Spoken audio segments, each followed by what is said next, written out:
Today we're doing quick, no BS and honest tier list of all the main ways how to improve in Counter-Strike. We will bust some myths, expose some misunderstanding and give a bit of an insight of what works and what is Fugazi, it's a Wazi, it's a Woozy, it's fairy dust. And this is how my tier list works. S tier are the things that pretty much all pros do, excluding some rare outliers. A tier is what a lot of good players do and what has a very good ROI, and for economies, that is return on investment. B tier are stuff that has its downsides and upsides, but it's very individualistic. C tier are mostly gimmicks or things that are very hard to make effective. And F tier is just waste of time and you should avoid this. Let's start, but first disclaimer, this video is not sponsored by any tool we're about to mention. We do have unrelated partner though, so quick word from them. With more and more people coming to play Counter-Strike due to decent updates lately, we see that some people simply forgot about their cool skins in their inventory. If you're one of them looking to sell via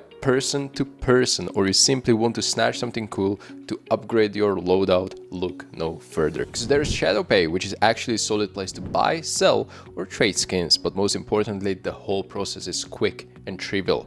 Picking what you like, adding it to the cart, and completing the whole purchase takes literally 8 clicks. I counted. And if you want to trade, that is just as easy. Exchanging your old loadout by selecting skins on the left for something fresh and new on the right is always an option. Again, just few clicks needed. The selection is large, and if you catch a good deal, skins are often priced better than on Steam Market, so keeping an eye out on your favorite skins can pay out in dividends. And speaking of paying dividends, make sure to save some money and also support this channel by using code STYKO when topping up your balance. All the links are in the description. Oh, and before I forget, for using ShadowPay often, you shall get rewarded. All active users can participate and win some cool extra skins to either use or turn into balance over at the giveaway section. Once again, use code STYKO, which works when you top up that balance. And now, let's get back to the video.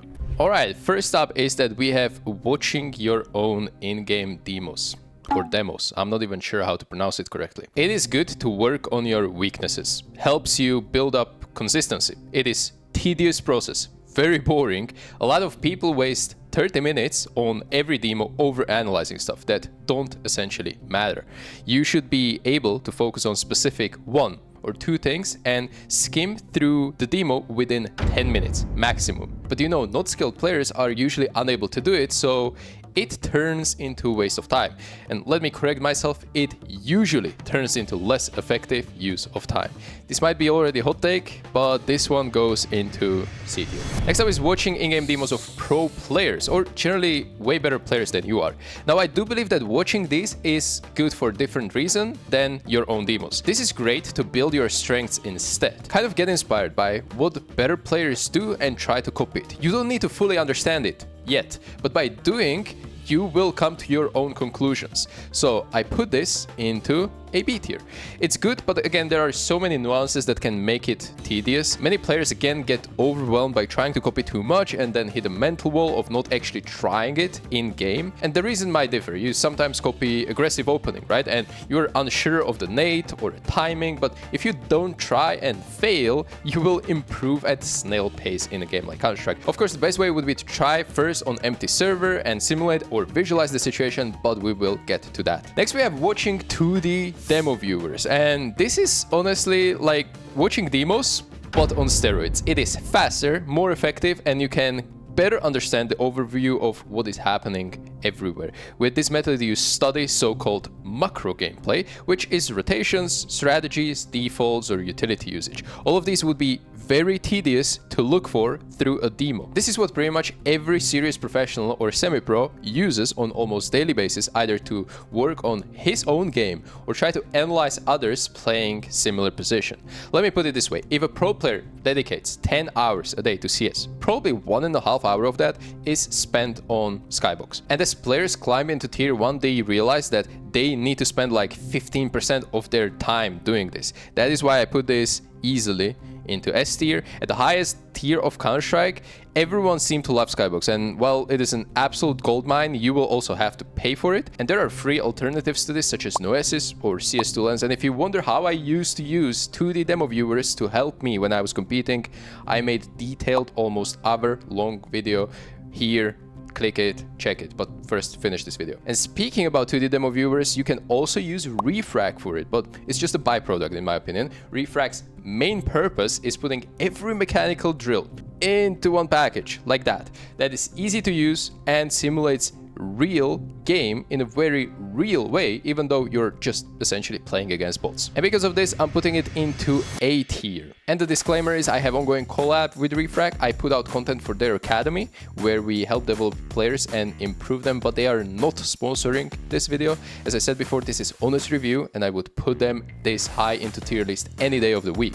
You have more than 20 different modes with variety how challenging they are, and they let you work on things that wouldn't be otherwise possible anywhere else than just playing the game. Stuff like being double peeked or dodging grenades or simulate an execute against you or simply getting overrun to put you under the pressure.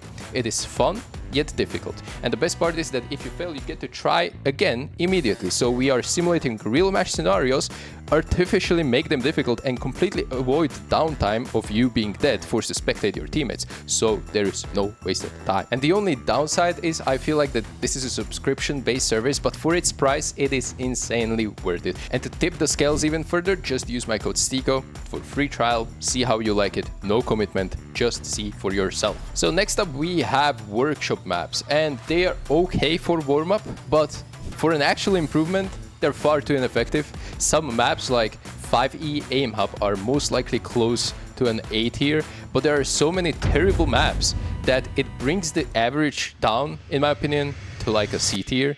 And you are always playing against bots only that are static or predictable target. That is also why Refrag, on the other hand, is rightfully better for full 2 tiers. You play against bots too, but at least they inject some kind of logic and intelligence into it by simulating peaks and movement that just feels more real. By the way, I completely forgot to mention this, but I will also be ranking things within a tier. So right now we have 2 things in the C tier. So whatever is most to the left, that is better than this, okay? So we're also working this way, so it's like kind of easy to digest for you guys. Now we have Deathmatch by Valve, and this is an easy F tier and effectively waste of time. There is probably one use case for this, and that is to get yourself familiar with the mechanics in a very low stakes and forgiving environment.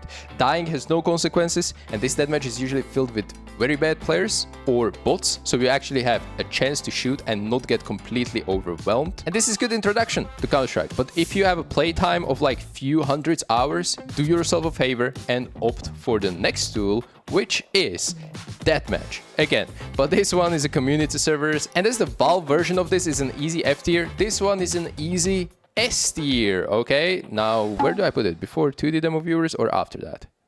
Let's talk about it first. So it lies on the exact opposite spectrum because this thing is so helpful that everyone, starting from casuals to pro players, use this in order to improve. Now, caveat to this is that not everyone uses this effectively, and if you're already writing an angry comment, I play so well in that match, but I cannot ever see the performance translate into a real match. Recently I uploaded this video where we go in depth, like really in depth on deathmatching, how pros use it, how to avoid most common mistakes, and how to choose what session is most beneficial to you. Yes, there are different kinds of sessions as well. So this is an S tier if you know how to use it, which means go watch that video. But as I said before you do, finish this one because we move to yet another S tier tip. I think deathmatch needs to be above. Yeah, let me put it like that. Okay guys, this one is also pretty hot take, but the point is, this is a cheat code I see so many pro players do, yet no one really talks about it.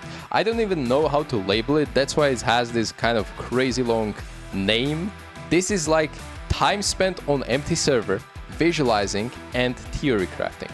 I will give you an example. When pro players are about to play a game, when they warm up, or even as a part of the warm up, they go to an empty server of a map they're about to play and just run around, test utility, and randomly run around and shoot. This is visualization that is so underrated. You most likely know what position you are going to play and pretend someone is peeking you. Dodge the flash, you spray transfer. Just kind of get into the game. So I worked at few events as broadcast talent recently, so I literally see what players do before games, and I'm not going to lie, I didn't expect so many of them prepare like this. Now, they don't have access to the internet to do stuff like Refrag, but this goes further to try running tactics against nobody with the team. Again, extremely underrated habit that every serious team do to perfect timings and communication. This is also a form of visualization. I wouldn't expect this to be in S tier, but because of my experience in the Pro CS, I know that this is so powerful that anything else than S tier would be pretty dishonest. Next up is aim trainers, and you know what, I'm a fan of aim trainers. I will say it like it is. I made numerous videos about them, I hired a coach, and without causing a clickbait right now, I genuinely think it improved and prolonged my career as a player. In fact, when CS2 came out and we qualified for Copenhagen Major, I felt like at my individual peak. And that was in time when I was coming off the bench and had a lot of free time, and I spent that time sitting in aim trainers and talking to my coach about what and how to improve. Might be coincidence, but I'm sharing my story. Now I know that 90% of serious players did not even try aim trainers and probably never will. I know only a handful of pros that play aim labs, and the best aimers in the world like Dong, Zaivu, Nico, or Rops, they don't use it. So I have no competence to put this in A tier or S tier where I think it could easily belong for me. Through this, you don't need this to succeed. Will it help?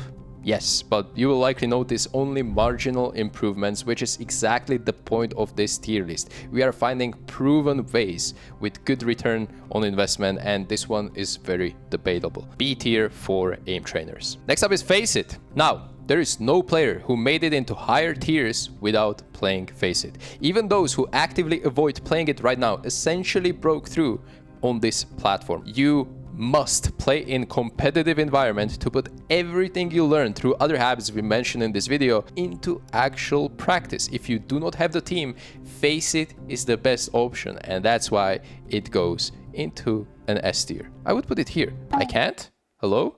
Oh, there it is. Okay. This serves as a feedback loop to see your progress. If your elo is rising, that means at its core that you are becoming a more complete player, improving at areas that might make you win more games. If your elo is dropping, you have a feedback something needs adjusting. But if you're a new player, Faceit can be truly overwhelming at first. Through this, you will meet strong players that might overrun you, and it can demotivate you to lose over and over again until you land in an elo that finally feels like your level. So to create that softer landing, there is obviously another option, which is Premier and competitive. This is same as Faceit, just for newer players. You will not improve if you don't play the game in a competitive environment.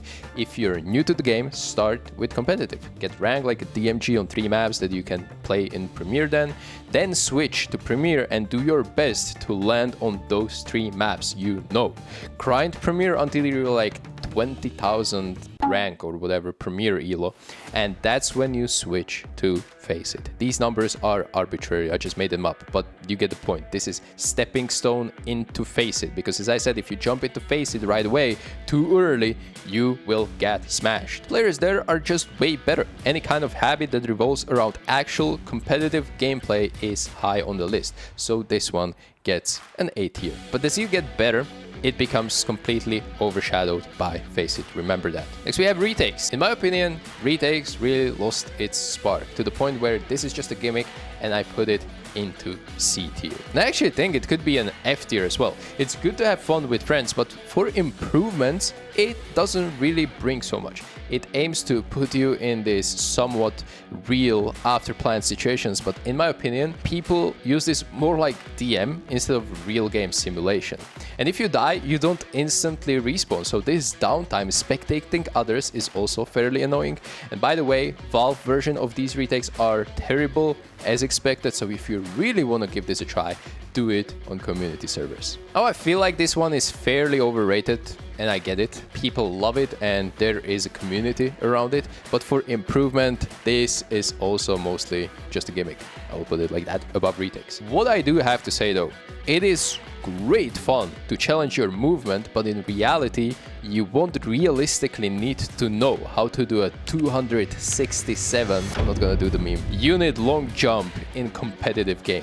Surfing is awesome though, when you get that new mouse and need to get comfortable with it. And that is always what I do to link my hand and palm with the shape of the mouse, swiping long distances, making sure I feel comfortable before jumping into real game or a warm-up session. Oh, and another thing that saves this from an F tier is when you change sensitivity. I feel like that is also a good way to calibrate and get familiar with your new EDPI on surf servers. So take what you need from it, but as an improvement, this is probably not it. And next up, we're hiring a coach, which is controversial because I do offer coaching.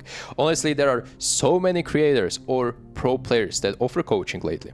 It has become kind of a trend, you know, and with that comes a certain responsibility to deliver. And not everyone who is good at the game can translate that into coaching sessions and teaching. I do think that coaching is a great way to get in touch with a credible person. And for many players, it can be eye-opening. However, I want you to be very careful who you put your trust into, because these sessions are often not the cheapest, and one bad experience, one single bad experience will discourage you from ever trying it again, making this an easy F tier. I just know that there must be also great coaches out there, and the best way to spot them is to realize that they do it for the passion, right? And not as a business. And yes, they will charge money for their time helping you, but because they're not dependent on it, they will often provide very honest and individualistic approach that is priceless. I'm putting this in a C tier because there are so many landmines that can make this a miserable experience that I feel like for most players there are better ways to improve. I won't even use this as a perfect opportunity to plug in my own coaching, but let me tell you this, if you vibe with this video and agree with the take I just made, you and I will have a great session together. Just check the description. So next up, we have educational content on YouTube, which I honestly really enjoy. I watch loads of different creators, but I also have to mention that there are a lot of them that are just riding the wave of the hype around the improvement in CS, and I completely get it. There's a lot of people wishing to get better at this game. It's pretty difficult, but you know, sometimes when I see the advices that they're giving, I'm kind of like pulling my hair out. Whatever. When I see short form content with tricks, most of the times it's honestly pretty useless or too difficult to use. It's basically just there to like, wow, share it and get into the algorithm and tag a friend or whatever of a grenade that you will never use. So it's so rare to stumble upon actual great accounts on like TikTok or Instagram or whatever. But let's take it for the YouTube right now. I think there are great ones that if I look at the nerd out here, putting it into S tier, every pro player watches his video, right? We need to know gimmicks, not only to know how to do them, but also knowing how to play against them. So it saves you a lot of time. Let's be honest. But there are also creators that are easy in a C F tier. I'm gonna put it in kind of a B tier, definitely above aim trainers, so something like that. Actually, let me put it above the in-game demos of pro players, because I think educational content is great because you can watch it anywhere. While you're commuting to work, to school, I watch a lot of educational content when I'm on the plane. When I was a pro player and I was traveling across the world in the airplanes, in the airports, in the shuttles, whatever it might be, I was not watching the brain rot, but I was watching YouTube POVs, for example, or educational content around CS, not necessarily because I needed to educate myself, but as an inspiration. You know, I wanted to see what other has to say about the game that I eventually loved. Next up, actually watching live pro games. I made a video how to watch games and actually learn from them, but overall it is way more time efficient to wait for the game to finish and then boot it up in a 2D demo viewer, or at least watch the VOD of that game on Twitch or YouTube. Doesn't really matter, because you get to skip freeze time, pauses, technical or tactical, ecos, and saves. If you watch Inferno, it's a snooze fest,